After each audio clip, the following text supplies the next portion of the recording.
Avec l'aide de Shem, donc on reprend la suite de notre étude sur la Gemara. Donc on est dans Betsa, on est dans Zayin Amud Bet, et on va reprendre là où il y a marqué Ashochet, ok? Donc Ashochet Re'avaro B'Yom Tov. Je rappelle que on était dans la partie de la Mishnah, dans Masechet Betsa Daf Bet Amud Aleph, et la Gemara nous avait dit qu'Ashochet Re'avaro B'Yom Tov. Ashochet Yabadin, Katrila. Quand on utilise le mot Ashochet, en principe, Ashochet, quand on parle de cette manière-là, celui qui, ça voudrait dire que a posteriori on s'arrange avec, mais a priori non. La Gemara dit Masefa, viens on dit la fin pour voir si c'est vrai ce que tu as dit. Voilà que Beth utilise l'emploi d'un futur en disant il n'aura pas le droit de shriter. Et s'il vient se positionner par rapport à ce qui a été dit préalablement par Beth Shammai qui dit que Hashochet et qui dit on n'a pas le droit a priori, Miklal Tanakama Sarchanishot, ça veut dire que on déduirait que, Miklal veut dire on déduirait que, Tanakama soutiendrait que, a priori, on aurait le droit de shochet, puisque si Beth Hillel dit lo ishrot, et que Tanakama s'était prononcé préalablement, c'est forcément que Beth Hillel a compris de Beth Shammai qu'il a dit que ishrot. La Gemara dit ha lo kashia, ceci n'est pas une question, pourquoi? Parce qu'en réalité, peut-être que la raison pour laquelle Beth Hillel on dit lo ishrot, c'est lo ishrot vichase kama. C'est qu'on se fixe une manière de dire qu'il n'aura pas le droit de recouvrir le sang en disant lo ishrot vichase. Il n'aura pas le droit d'égorger et de recouvrir. Alors on dit ok, mais il y a encore une autre suite. Il y a la suite et il y a la fin. C'est quoi? Aïma seifa, disons la fin, ça veut dire la suite. C'est le cas de homoïdim. Autrement dit, si on regarde uniquement lo ishrot et la imken, on aurait pu dire que lo ishrot vichase et la imken et la fin mouchan bodium. Et qu'en réalité, le lo ishrot ne viendrait pas parler d'une définition a priori, mais qu'en réalité, on parlerait d'une définition a priori pas par rapport à la shritim, mais par rapport au kisui.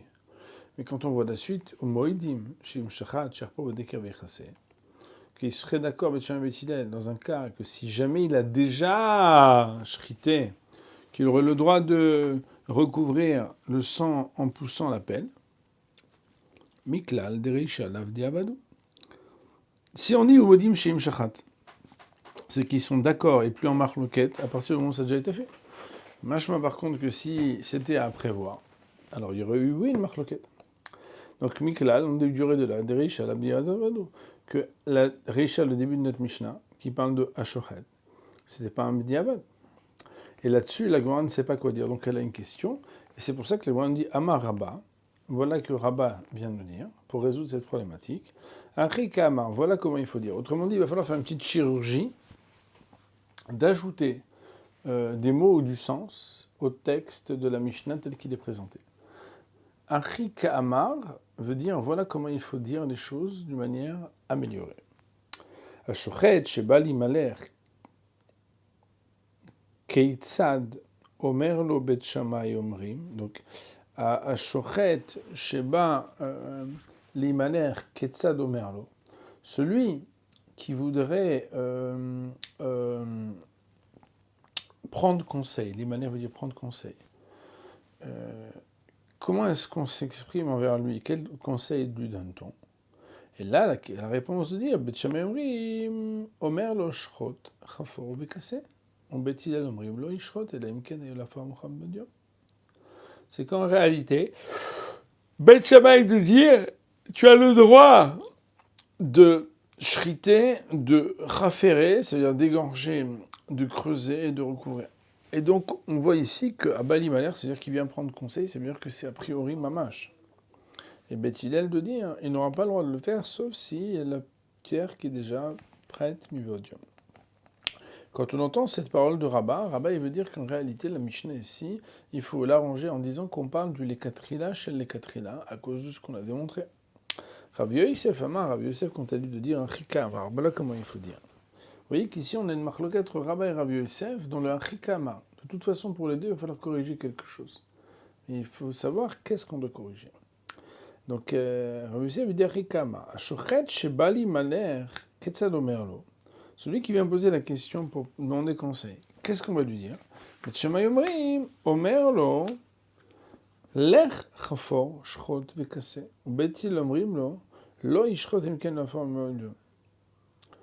Donc Beth Shammai de dire lech va, et pas marqué chafor, marqué lech et chafor. Il faut quand même se demander c'est quoi la différence entre les deux. Parce que qu'est-ce que ça change vraiment s'il lui a dit l'air, chafor. Alors, on voit ici que dans l'ordre dans lequel les choses ont été dites, préalablement marqué Shrot, Chafor, Vekasser. Alors, il y a aussi Chafor, Veshachot. Il y a un ordre préalable donc, qui a été dit par Rabat, qui est d'abord dégorgé après de creuser. Alors que si on dit va, creuse, égorge et recouvre. Ben, ils disent non, on ne fait pas la shrita s'il n'y avait pas déjà préalablement une terre qui est prête. Rashi Akadosh nous explique donc dans les 4 dernières lignes à Shochet chez Balimaner. Vous voyez 4 dernières petites lignes avant les grandes lignes. Afalgav de Shochet de Alma Diavad.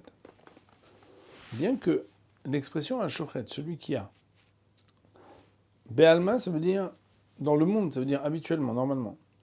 Diavad, c'est un langage qui parle du a posteriori, quand les choses ont déjà été faites alors qu'elles n'auraient pas dû être faites de cette manière-là. Al-Kocha Chachal et Katrina.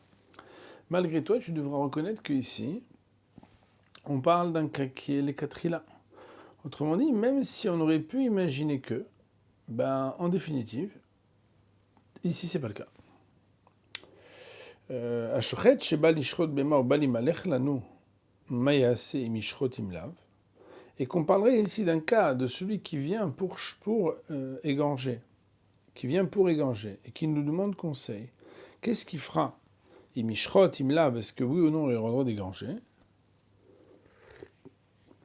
Oil ven lo afar tiroir, alors qu'il n'a pas de terre souple, on verra ce que ça veut dire. Bet Shammai Omrim, etc. Rav Yosef Amar, on a dit tout à l'heure qu'il y a une différence d'ordre. Quand Rabba et Rav Yosef, Rabba dit Shrot, Chafor vechase, alors que Rav Yosef il a dit Chafor ou Shrot vechase. Rashi nous dit le Kamem Farej Maï Kamiflege, Rabba et Rav Yosef, Aliba de Shammai. Plus loin, il va être expliqué ou explicité à propos de quoi discutent Rabba et Rav Yosef selon Beth Shammai. Autrement dit, si tu n'as pas compris encore la problématique entre les deux, c'est bon signe. C'est qu'il faut rester jusqu'à la suite pour voir ce qui va se dire, parce que pour l'instant, on ne sait pas. Donc, en tout cas, on reprend les mots de la Gemara. La Gemara nous dit que il y a Rabba et Rav Yosef. Chacun est dit Achika Abar différemment. C'est bon. La Gemara, elle dit Amar le Abaye le Rav Yosef. Abaye dit à Rav Yosef Leima Mar Veraba bederab zeira, Amar Rav ka mafligitu. Donc un instant.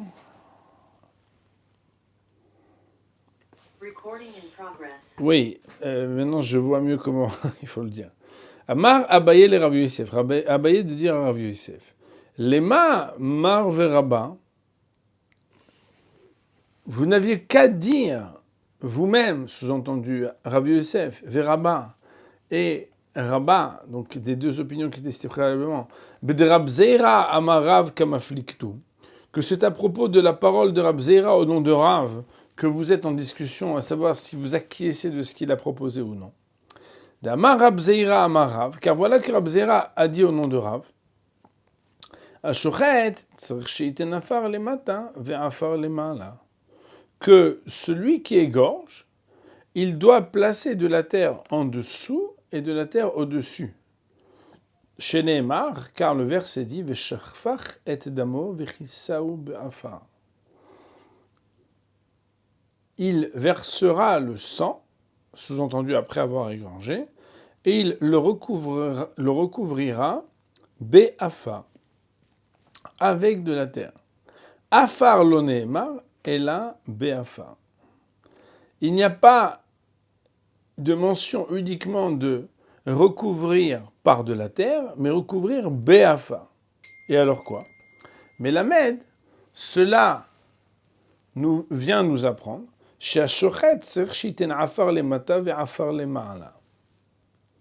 que comme il est marqué béafa, le fait qu'il est marqué béafar vient nous parler de quelque chose qui, même avant que le sang ait été versé, il y avait déjà de la terre. Je vais essayer de vous expliquer ce que je comprends, surtout avec les mots de Rashi dans la deuxième grande ligne. Vous voyez, Rashi nous dit béafar, mashma shu nivlal vetamun béafar kodem hakisui. C'est que avant même que le sang ne soit recouvert par-dessus, il était déjà recouvert par le dessous, par une terre qui était déjà incrustée à l'intérieur de la terre. C'est-à-dire qu'il y a une petite, qu'on appelle ça, je ne sais pas comment on pourrait appeler ça, une petite couche de terreau qui a été mise en dessous. Je comprends que dans les mots, si vous regardez bien, Morav Rabota est marqué, regardez comme c'est intéressant, marqué Veshafach et damo, vechissaou, beafar. Et il versera le sang et il le recouvrira béafar. Est-ce que ça veut dire qu'au moment où il le verse déjà, il le verse dans le afar, et quand il le recouvre aussi béafar? On dit la Gemara, le fait qu'il y ait déjà marqué béafar et non pas afar, si on dit il le recouvrira avec de la terre, mais on peut dire aussi qu'il le recouvrira dans la terre, parce qu'il le verse dans la terre et le recouvre dans la terre. Alors tu dis non, il n'est pas marqué deux fois. Oui, mais il est marqué béafar. Donc ça voudrait, d'après Rabbi Zera, signifier que préalablement, il faut qu'il y ait de la terre en dessous avant même le versement, et ensuite recouvrir à nouveau par-dessus avec un versement. Et à ce moment-là, on pourrait dire que, et c'est comme ça que Abaye dit à Rav Yosef, vous n'avez qu'à dire, Kvod Harav, toi et Rabba, des marit les de Rab Zeira, ve Rabba lit les de Rab Zeira. Que un d'entre vous accepte l'hypothèse de Rab Zera selon laquelle il faut de la terre au-dessus et en dessous, et l'autre dirait que non. À Marley, ce à quoi Rav Yosef répond, Ben le didi, ben le Rabbe itlan de Rab Zera. Que ce soit pour moi-même ou pour Rabba, est établi pour nous l'hypothèse de Rab Zera. Ve'acha be'a kamafliginan. Et ici, à propos de quoi sommes-nous en discussion? Plukta, palik veut dire discussion, mefalgina, nous sommes en discussion. Donc, à propos de quoi sommes-nous en discussion? Malgré le fait que nous acquiesçons et nous acceptons tous les deux l'hypothèse de Rab Zera. Rabba savar ika afar le mata in ilolo. C'est que Rabba soutient l'opinion que s'il y avait déjà de la terre en dessous, alors oui, on a le droit d'égorger, et sinon non. Lo chayshinan dima mimlich velo shachit, et que on n'a pas à craindre qu'il viendrait prendre conseil et qu'à cause de ça il n'égorge pas. Veledidi, et selon moi, à difa, il est meilleur de le lui permettre, malgré le fait que c'est pas au top parce qu'il n'y a pas de la terre en dessous. Deil au charitle, parce que si tu ne lui permettais pas exceptionnellement de le faire, même quand la terre n'est pas en dessous, il pourrait, à cause de ça, ne pas réaliser convenablement la mitzvah de Simchat Yom Tov. Ça veut dire manger de la confiture à la place de manger de la viande. Nous allons à présent reprendre les paroles de Rashi. Et l'an de Rab Zera. Aussi bien moi que Rabba, nous tenons l'opinion de Rab Zera. Au Baïnan Afar les matins. Et on exige qu'il n'y ait pas seulement de la poussière et de la terre par-dessus pour recouvrir, mais aussi en dessous. Ve'ari kamar Rabba. Et voilà ce que Rabba, malgré tout, a voulu dire lorsque, si on reprend les mots un peu plus haut, Rabba avait dit Shrot chafo vechase. Égorge, creuse et recouvre. C'est quoi? Im yecholim lomar lo shrot miyad, sheyesh lo kvar afar lemata. Si nous pouvons lui dire d'égorger tout de suite, parce que de toute façon, il a déjà en dessous de ce sang une terre qui est en dessous. Charine, allez, on va lui permettre. Autrement dit, si on peut lui dire directement, Shrot Rafor Vechase, et que le Shrot veut dire, tu as déjà une Khafira préalable qui a été prête, et qui a maintenant que la deuxième étape qui s'appelle, on va dire, première étape, c'est qu'il faut de la terre en dessous. Deuxième étape, c'est égorger, verser le sang. Troisième étape, c'est terre par-dessus. Si on pouvait lui dire, Shrot Rafor Vechase, ça veut dire qu'il a déjà une première Khafira qui a été faite. Alors, regardez les mots. Imicholim lomar lo Shrot miyad sheyesh lo kvar afar lemata. Sharin alle, on lui permet. Avalim anu tzrichim lomar lo for trila. Mais par contre, si il aurait fallu lui demander d'égorger aussi, de creuser aussi préalablement pour pouvoir avoir la terre d'en dessous, l'on attire le sang, on ne lui permet pas. Pourquoi? Dilma, parce que il est à craindre. Alors je pense que j'ai mal traduit, je vous prie de m'excuser tout à l'heure. Le mot limalech ou mimlich peut vouloir dire deux choses. Soit limalech en hébreu c'est demander conseil, soit mimlich veut dire changer d'avis. Peut-être qu'il va changer d'avis et qu'il va finalement dire je ne vais pas égorger. Et alors quoi? Si toute la raison pour laquelle on lui permettait de creuser, c'était uniquement pour pouvoir faire la misère de Kisui Adam, sans quoi jamais on lui aurait permis de faire une chose pareille, et que y a le risque que peut-être cette personne-là, si tu lui permets de creuser, il pourrait creuser pour la terre d'en dessous, et après changer d'avis et ne plus égorger. Nimtsa, Shechofer Bechinam, il se retrouve que rétroactivement, étant donné qu'en définitive, le creusage, parce qu'on dit creusage, j'imagine, que le fait d'avoir creusé se retrouve rétroactivement pas nécessaire. À ce moment-là, il y a un problème. Mais la Gemara, elle dit, par contre, quant à lui, Rav Yosef lui dit, ah, Difa. Pour moi, c'est mieux ça. C'est-à-dire, des lot tigzor achi, de ne pas prendre les précautions de ça. Ça veut dire que, même si c'est un événement qui peut arriver, que oui, ça peut arriver que quand je vais lui dire d'aller creuser, le gars, à cause de ça, peut-être il va changer d'avis après et il sera retrouvé à avoir creusé rétroactivement pas les Shem Yom Tov. Malgré tout, c'est mieux ça plutôt que de prendre le risque, Hazve Shalom, qu'il puisse sinon se dire qu'il ne va pas faire la mitzvah de Simchat Yom Tov. Je crois que vous devez avoir sur le côté, dans votre Gemara, le Rabbeinu Hananel. Vous devez avoir Rabbeinu Hananel sur la marge. Ouais. Et je ne sais pas si vous voyez le petit caractère grave Rav Yosef Amar A Adifa, Deil o Charitle, etc. Vous voyez? Ça doit être dans les dernières lignes du Rabbeinu Hananel. C'est dans la fin. Il y a marqué Rav Yosef Amar A Adifa. Tu l'as? Oui. Deil o Charitle? Oui.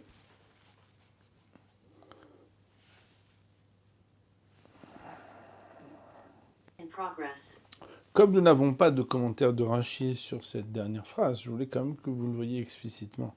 Le Rabbeinu Hananel écrit donc vers Rav Yosef Amar Adifa, il est préférable de prendre ce risque, des ilo charitle, parce que si tu ne lui permets pas de creuser la terre qui sera en dessous pour faire la misère de Kisui Adam, des ilo charitle les mehpar, que si jamais tu ne lui permets pas de creuser, zimnin, qui veut dire en hébreu peamim, zimnin, il pourrait arriver parfois, delit le'afar, qu'il n'a pas de terre, ve'ateli Emmanuel, mais simchat yom tov, et il s'empêcherait d'accomplir la misère de simchat yom tov.